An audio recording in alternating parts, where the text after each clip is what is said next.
Great, wonderful. So, I always like to get into the influences and what I hear in music because when I listen to like a piece from a band that I'll be profiling, my wife and I listened to this yesterday, and I automatically said Jet. On the first song I heard, Chasing Thoughts, I heard Jet. Who influenced you on that particular track? Well, personally, I heard or Star Stars.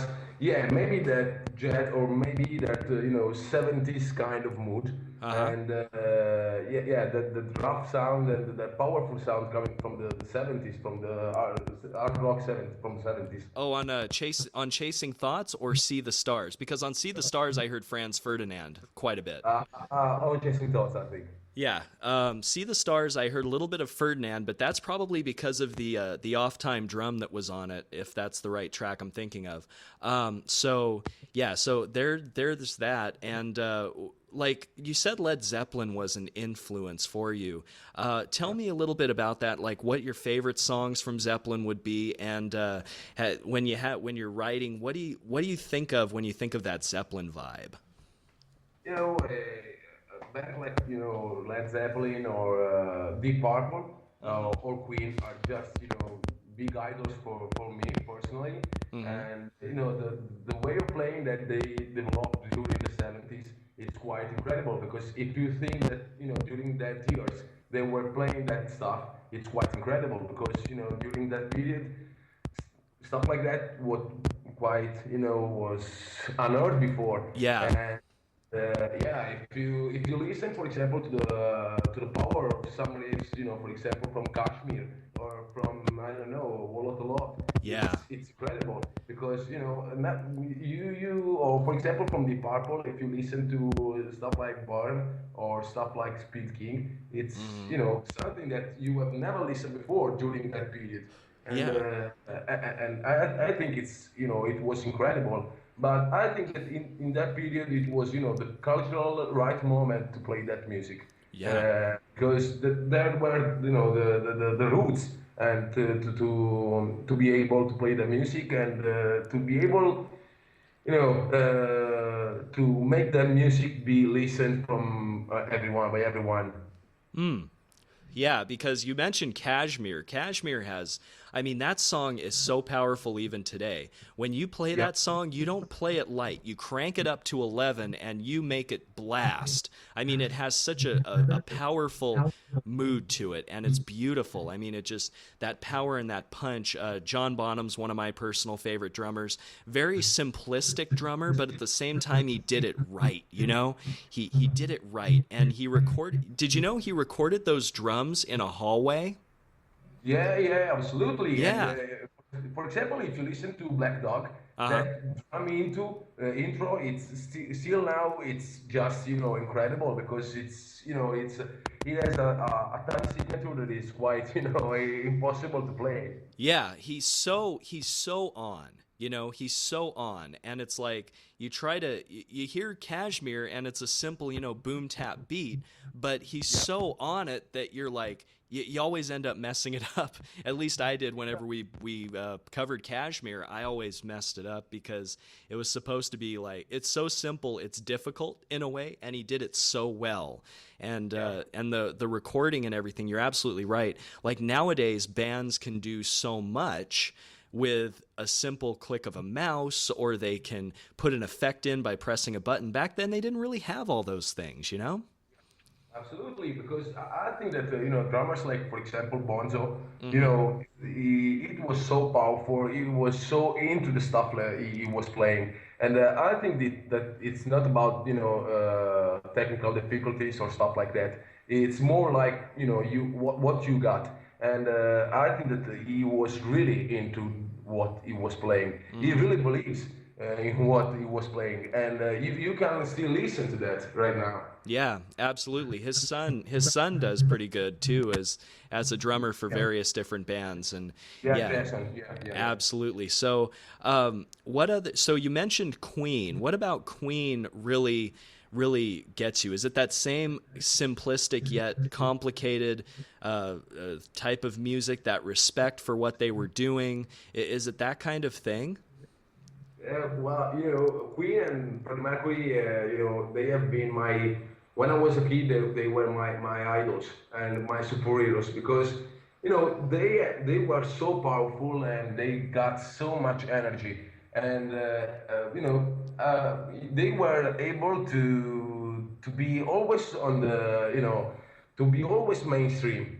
Mm-hmm. But they were able to change the kind of music, how they write songs, album after album, CD after CD, Yeah. and but they were keeping their trademark always alive. Mm-hmm. And even if you listen to a song from Queen, coming from the 70s or one coming from the 90s, you Mm-hmm. can listen to the trademark, that mixture between operatic music, or rock and roll, punk, and blues, because they were really into blues, into black music, Mm-hmm. black blues coming from the 50s from the US.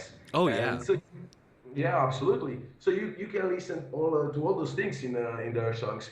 And obviously, Freddie was an incredible singer. Absolutely. Would you say that, and you mentioned the black blues movement of the 50s and even before with artists like Leadbelly. Would you say that black blues, and I just want to get your opinion on this as a musician because this is my personal opinion, that the blues coming out from the 20s to the 50s are basically the grandfather of modern rock and roll? I think that, for example, Led Zeppelin, I think that they have taken so much from black music, black blues music, coming from 50s or maybe 30s and 40s, Mm-hmm. and so blues standards coming from that period. So I think that the first stamps of rock and roll. So stuff like, for example, Elvis or Little Richards or Jerry Lee Lewis, comes from there. I think that's the period where everything started. Yeah, you mentioned Johnny Cash too. What are some of your favorite Cash tracks? I have pretty much every one of his albums. Yeah, there are so much songs. For example, I was listening to the one of the last songs that I listened to.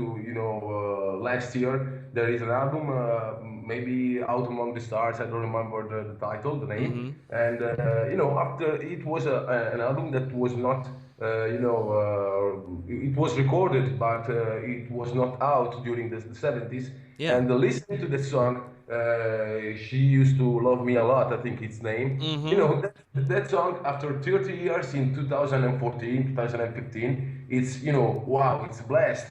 And Yeah. there are a lot of songs by Johnny Cash that are incredible.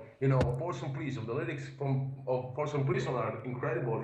Oh If yeah. you listen to a rap or a metal song with maybe explicit lyrics, if you compare that lyrics to the lyrics of For Some Prison, well, Yeah. the lyrics of For Some Prison are quite more explicit than the lyrics of a Kanye West or a hip hop or rap song right now. Yeah, you're right, and he does it without cursing. I mean, one thing I liked about Johnny Cash is like Cocaine Blues. He says, Absolutely.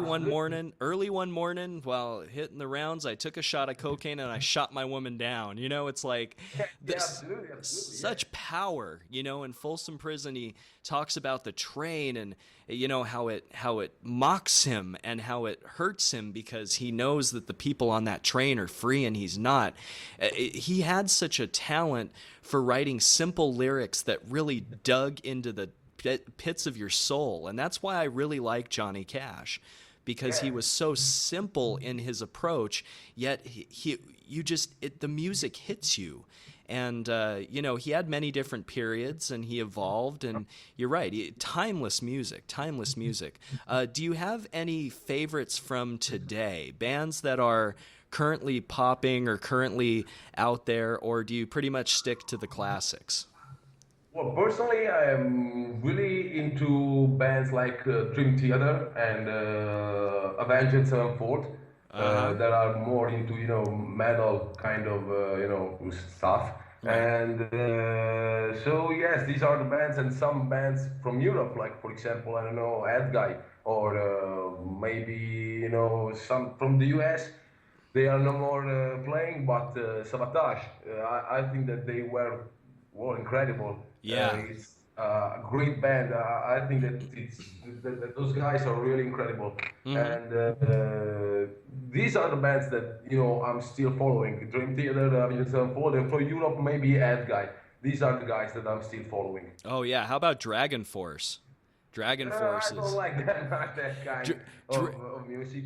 That kind of I think that they are too much melodic, and I don't like that kind of singing. That kind of too much high notes. yeah. I like when a singer can hit high notes, but not that much. Not all the time. Well, yeah, it seems like Dragon Force is kind of showing off. Like Through the Fire is just a bunch of guys together just showing off and doing things as fast as they can. I just Yeah. remember playing that on Guitar Hero and just like, are you kidding me? I couldn't keep up. Yeah, absolutely, It was absolutely. ridiculous. So we're going to wrap this up with K331. I want to give you an opportunity to once again say where people can find your EP K331 and also find out more about the Dealers Italy. Yeah, you can find our EP K331 on a YouTube account, so Dealers Italy, or maybe on our SoundCloud account, Dealers Italy as well. And you can follow us on Facebook. You can check for the Dealers Italy on Twitter, Dealers Italy, and you can follow us and listen to our music and download it without no problems. That's great, man. That's great. Now, K331 is the title track. What was the thinking behind calling the album K331 as well as the title track? Let us in on that. Well, I think that the K331, the song, was the most representative songs of the three. So we decided to call the EP K331, and Okay. that's the reason why the album is called the EP is called K331. Now, does that have any sort of significant meaning? Like 311 is a police code, 5150, which is Van Halen's studio, is the police classification for insanity or crazy hold. What does K331 mean? Is it a random assemblage or is there actually meaning behind it? No, when I was, writing lyrics, I was, just thinking to some kind of, rock and roll Wolfgang Amadeus Mozart. Mm. And when I was, thinking to lyrics, I was listening to the K331 Sonata from Mozart. And Ah. I understood in that moment that our song was in a major key, and the K331 sonata from Mozart was in a A major key too, and so I decided to call the song K331. That is really cool, man. That's a lot better than a police code, let me tell you. Yeah, So, absolutely. so Giovanni, I want to say thank you very much for appearing today and giving us your time. And as I've said before, the purpose of this is to promote you and get you guys out there, get some people in the States listening to your stuff. So I hope you see some more downloads out of this. Thank you very much.